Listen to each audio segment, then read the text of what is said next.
I'm Natalia Naprienko, product owner in Tridion sites, and with my colleagues Nick Hill and Mihai Papasima, we are going to talk about what's new in Experience Space in Tridion Sites 10.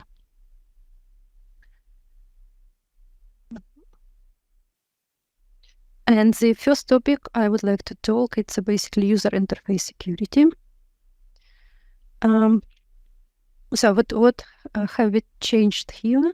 Basically, we improved experience, we significantly improved the security in Experience Space. So we introduced a backend for front-end API. So it's basically API that locates in between, of course, on top of core service REST and before the Experience Space user interface.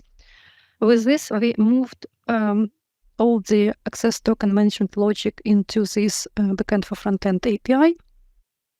Instead, backend for front-end creates a security sessions and only provides security session ID to Experience Space. So this session is stored in a cookie. Backend for front-end API provides a number of security improvements. First of all, no secure or sensitive data exposed into user interface anymore. Before that would be stored in the browser. Now it's completely safe, so it's handled on BFF and not exposed to browser. Yeah, it's also applicable for requests for images and binaries, and it also basically, because we only send in the cookie or session ID, so there is less data to transmit from front end to backend on each request. Yeah, that's a security improvement, which basically requires access management now. Going to the next topic, another feature or improvements that we made into Experience Space, it's basically text suggestions related to text suggestions. So with Sites 10, you can now use suggest text on organizational items metadata. For example, if you have a page with some metadata fields, you can classify this page using the suggest text functionality. Or if you have a folder or structure group, that's also possible to classify it with text suggestions. Let me show you how that works. Okay, so I will just probably start first with page. So I do have a page here, right? And I have, let me just start editing it. I have some metadata fields. So I do have a text field with some description, and I do have a text field. So basically the field where I would like to classify my page with the text. So basically for page, you would get this button that you can click, and it will return you suggested text. Yeah, these texts are returned based on text fields, any other text fields that you have in the metadata. So for example, here I do have official cocktails, and depends on this text, it returns you text suggestions. Of course, you can agree or disagree, right? You can review them and maybe add more. And just finish the page editing. Let me show you one more example. For example, if you want to classify structure group. Yeah, I have similar example here. I do have metadata field, so this one text field, and here's a field for a text. Yeah, here you would get a button at the right. So you can just click suggest text, and yeah, it returns you text suggestions back.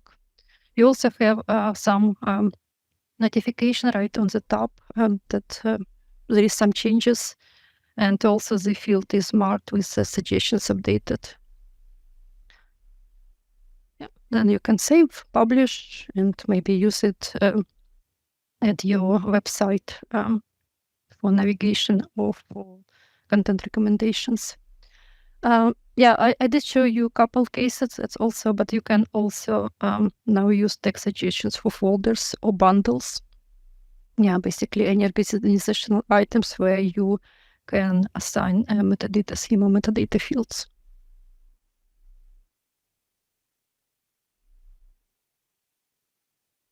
That was my part. For next presentation, I would like to hand over to Nick. Thanks, Natalia. So I'm Nick Hill, one of the developers on the Tridion site's UI team. Let me see if I can take control.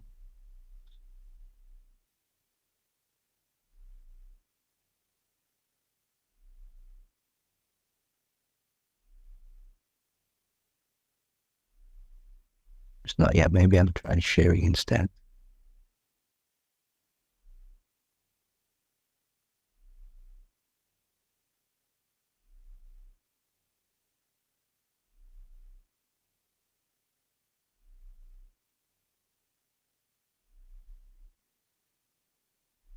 Okay. Right. So hopefully you can see this is the one of the new features in the Sites tab. So we've introduced an activities view.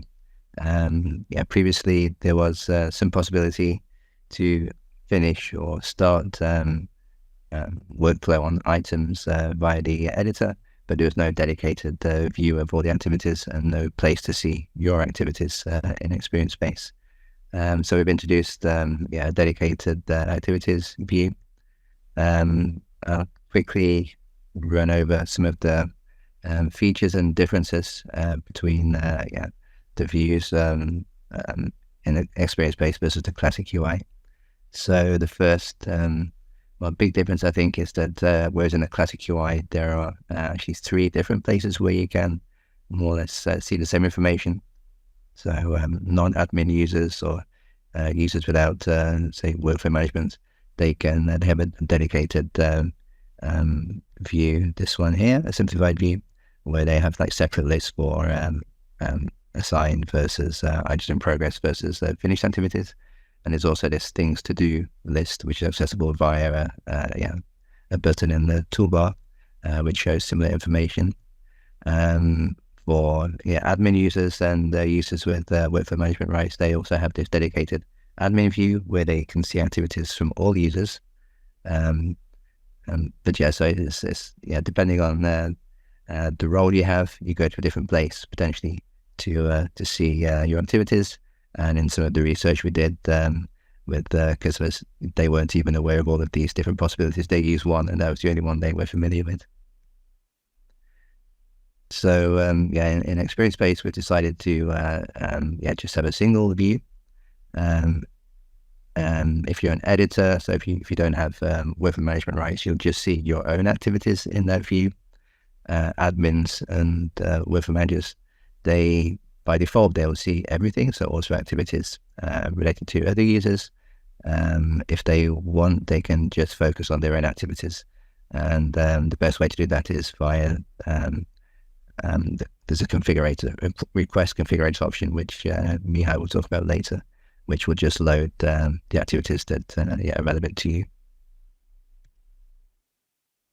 Another change, or some small changes related to terminology.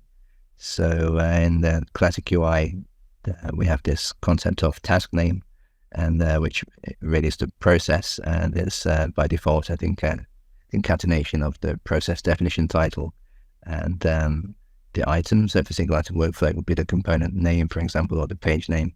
For bundle workflow is the name of the bundle. So we still have task name, but we call it process, and it's I think not shown by default. It's a configurable option, but it's not shown out of the box. We've introduced separate columns for the process definition name and for the item that's associated with workflow. We call it the primary item column, because for bundle workflow, for example, or if you can associate multiple items with an activity. So the primary item is the one that will be shown in the column. We've also introduced distinctive colors for this to represent the status of the activities, so to make it easier for customers to quickly view the or group items based on their status.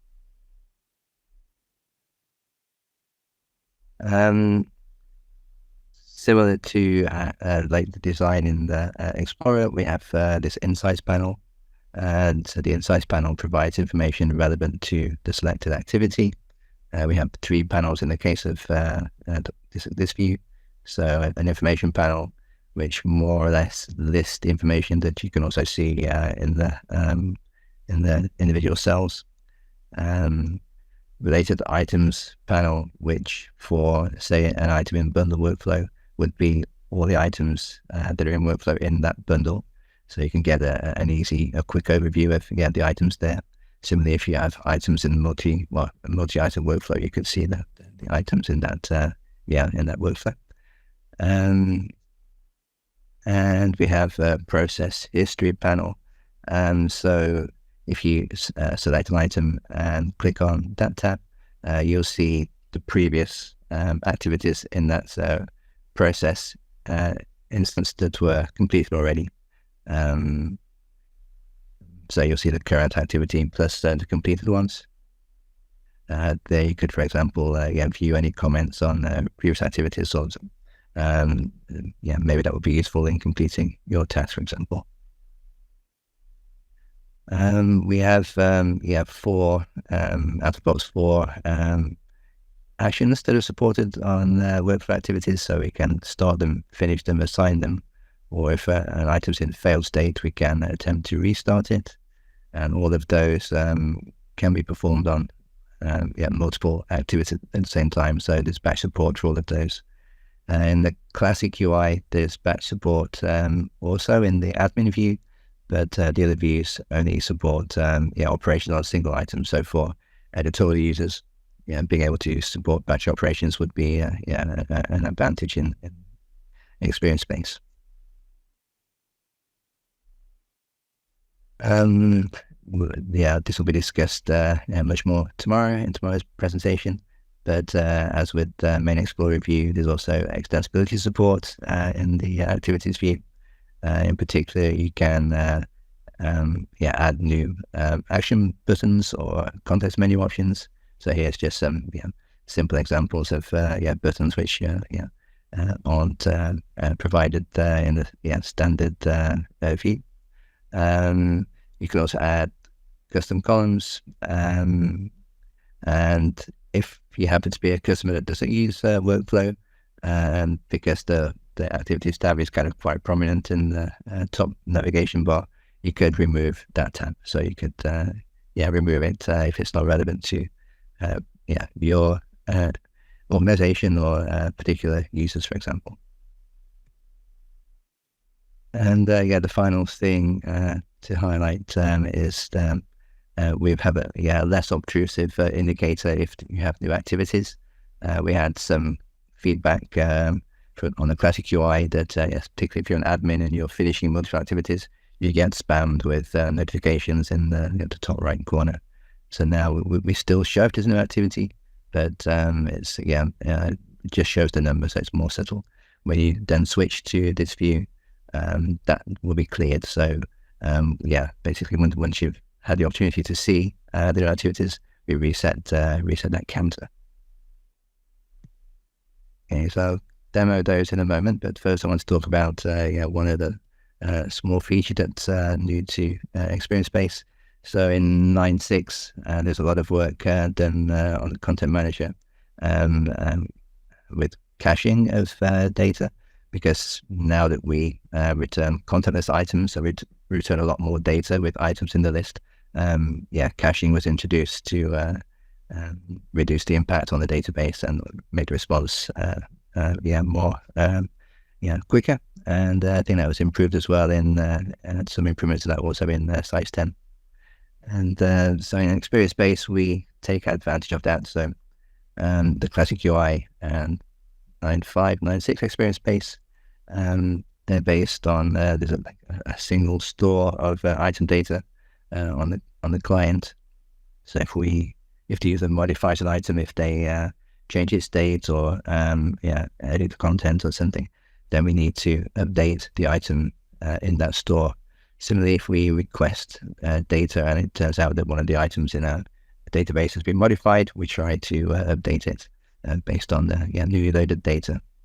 But that's quite a complicated thing to try and manage in the client, and particularly because, for example, something about the data can change even if the item itself, like its data hasn't changed. So if the parent folder name changed, then that would affect the data for the item, but it's not going to change the item modification date. So it's hard to know when things should be updated. So over time, things tend to get desynchronized, and maybe some item no longer exists. Its name has changed. It's not in the right state to perform a particular action, even though it has the action in the toolbar, for example. So what we've done in Tridion Size 10, or what we've started in the UI and in the Size 10 release, is to migrate from this central store approach, which is based on React Redux, to an approach where each component is responsible for its own data. So, for example, the tree and the table, the panels, each responsible for their own data using a React query approach. And while it's possible to have separate caches for each of those different components, we've gone with an approach where we request data each time a user navigates through the view, for example, then we request new data. So that the idea is that the UI is always up to date. If the users make changes, we will get those changes the next time we go to a folder, even if it was previously loaded. If we ourselves make a change, for example, if we change the state of a parent item, the shared items will inherit that state when we drill down to them. Right, so the most visible indication of that is this, we have this background loading indicator. So in this case, we've gone to this folder, the data's previously been loaded, so we can show it more or less straight away. But we're also making a background request for that data, and any differences will be seamlessly injected. And we see that by this sort of loading indicator here. So let me go to the demonstration.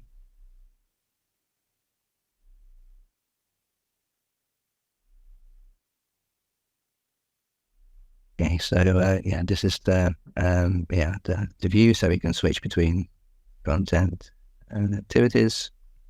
This is the primary item column.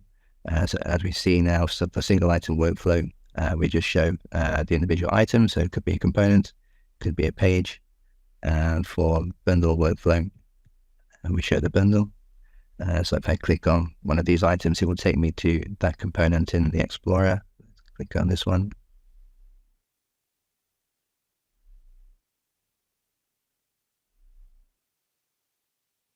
Okay, so we've ended up here. So it's all right. So what I want to do now is to create a new item. So creating an item in here is going to put it into a workflow automatically, so that they require bundle approval. So let's create one here.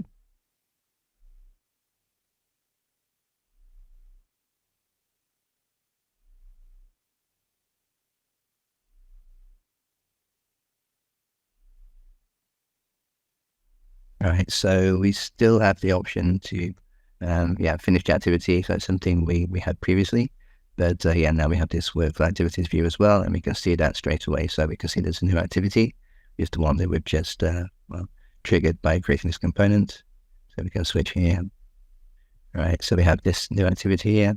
If we select it, all right, so we can now have a look through the panels. So this is the information panel. Largely duplicating information we see in the columns. Related items, since it's single item workflow, we only have one item here. If we were to look at the bundle workflow example, for instance, click here. So we can see, this one has the page, two components, and the bundle itself. We can also look at the process history list. So this case is just a single step in that workflow. Let's see if we have anything. Okay, so here we've done the perform task and we're on the review task, right? So we can see now the history, expand it to see, if the user left a comment, we would see it here. Right, so I can go back to this one. For instance, now we can finish the activity from here. We can leave a comment.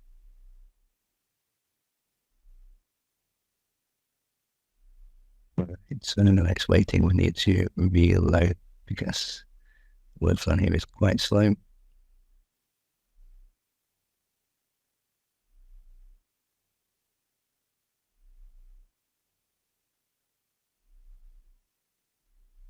Okay, very slow. Yeah, assigned. Okay, done now. So this one is now on the review task. Okay, if we expand. Okay, so we see our comment here done. So now I want to create one more activity, and then we'll finish them together and demonstrate the batch actions.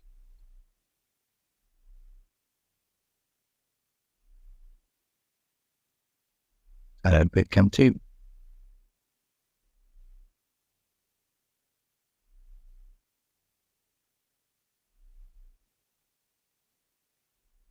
So let's try and finish both those together. So we see that we have one review task, one perform task, where we try and finish those.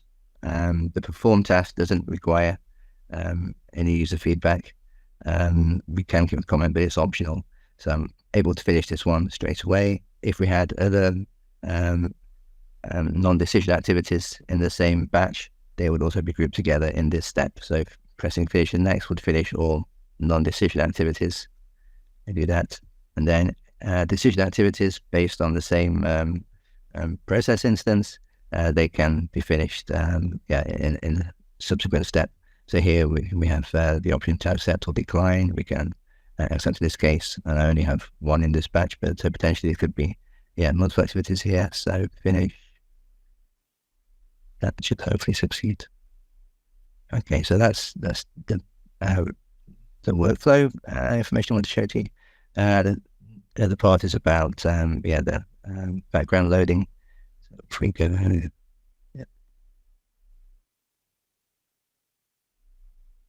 right. So let's navigate through these folders. So we see loading first time.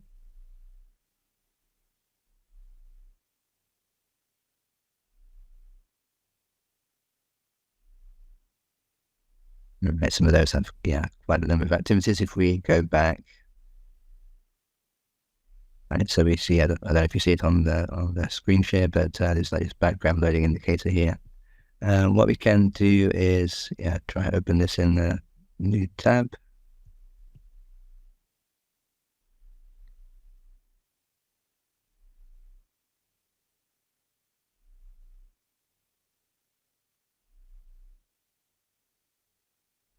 So we can make a change. Yeah, let's localize this one. Okay, so we see it changes to local copy. If we go back to this one and switch to that folder, to the background loading, and then we get local copy. So if a user on a different system makes a change, we'll get we'll get those changes the next time we navigate to that folder. Right, so I think that's all to demonstrate for those two features. So now I'd like to hand over to Mihai.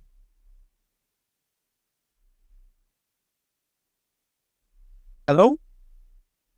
Let me share my screen.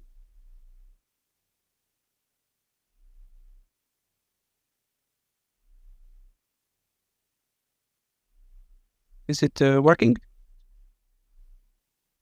Yes. Yep, notify upload. Right. Hi everyone. My name is Mihai Papasima, and I'm a QA engineer in the DXUI team working on experience base. I will be talking about the first multiple file upload. So as it was previously mentioned, WebDAV is deprecated, and we need to provide a way for the users to upload multiple multimedia files at the same time. For this matter, the upload multimedia file feature has been updated to allow multiple files. There's a queuing mechanism. So the way it works is it starts uploading up to 3 files at the same time. And if the user selects more than 3 items, the remaining items will be queued and the upload will pick them up as the others are finished. In addition, the upload is executed asynchronous, so other actions can be performed while waiting. The user can, for example, navigate to other locations or even use item actions while the upload is performing, so it won't cause any problems. And also, it will keep the name of the files if possible, otherwise it will add an incremental number at the end. And there's also a batch report. When the upload completes for all the files, we can open the batch report to see the status for all the items. If there is anything wrong going on with any of the files, we can see there. Then we have configurable lists. Here we have added the column configurator. It is a menu which the user can use to enable or disable columns. And note that the available columns are different depending on the current container type. For example, publication list will have different available columns compared to a folder. So publication can have a publication type column, and that doesn't make sense to be in a folder, where the folder can have locked by or schema columns, which are not present in the publication. Then we have added additional columns where we exposed information which was already in the API response. For example, locale, URI, or organizational item. We have added new filtering. We can choose which filters we want to enable or disable, and we can also filter on columns which are not currently visible because they might be disabled using the column configurator. And sorting. And all these features that I mentioned, they're also applicable to the activities view. Next topic, we have UX improvements. For this one, first is data request configurator in the items in progress. We have added the possibility for the user to configure the items in the items in progress call. They can choose to see items locked by other users or only by the current user. And also they can choose how many items the call can return. It's up to 2,000 items.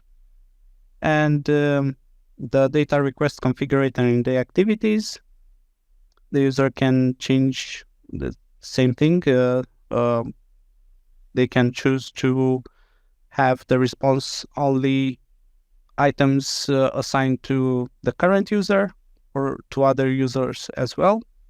And they can also filter the response to have only specific steps.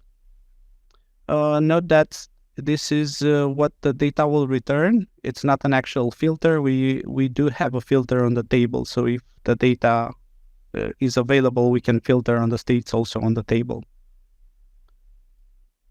And the last one is thumbnail view in Explorer. For this one, the table configurator will transform to this one, where we can choose between grid view and compact view whenever thumbnail view is selected. And this will make the user, the switch between basic grid view and compact view will make it easier for user to manage folders with more files, more multimedia files.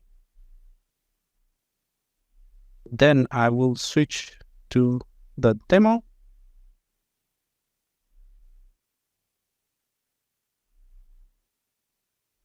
All right. So first, for multiple file upload,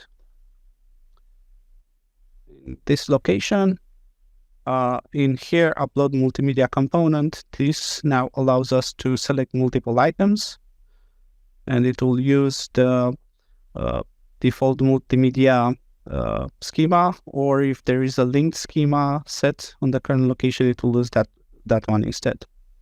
So we can select multiple items.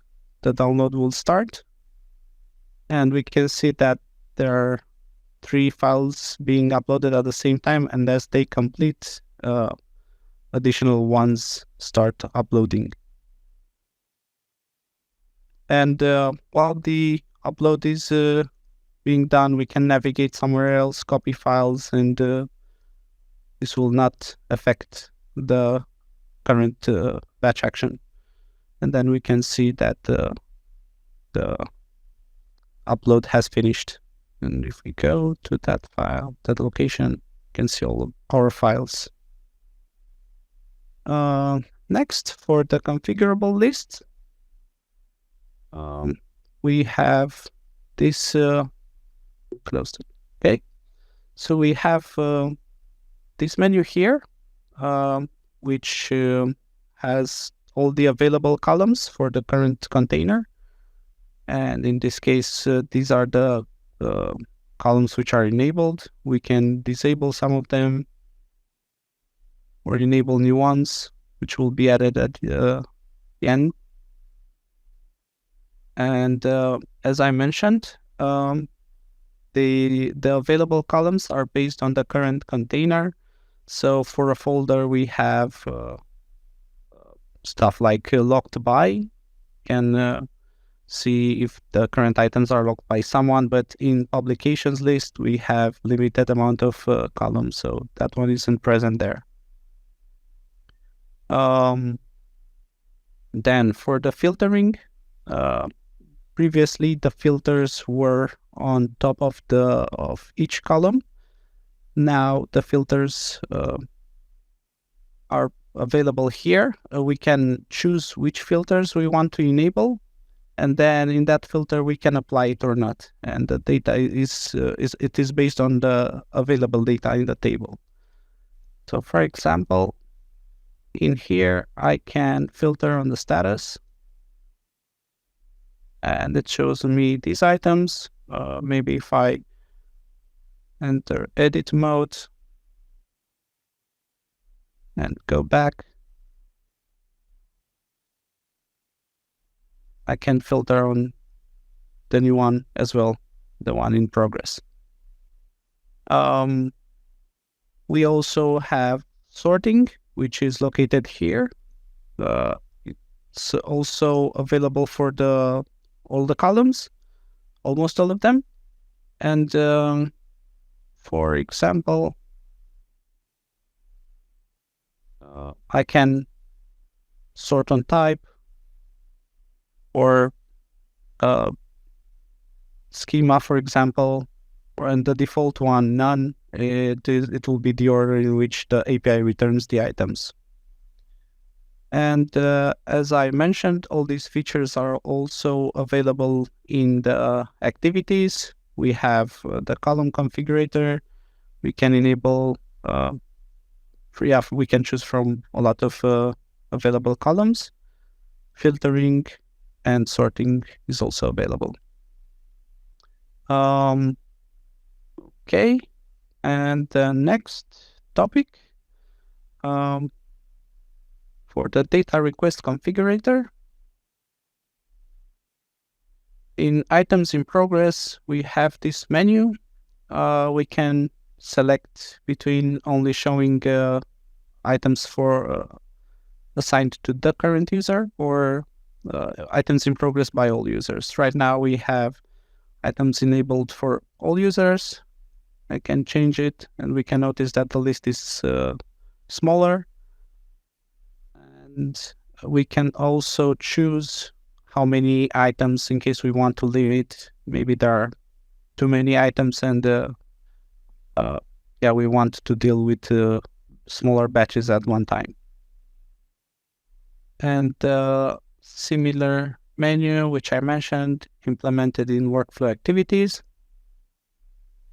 We can choose to see activities for all users, which is the current one enabled, or only for the current user.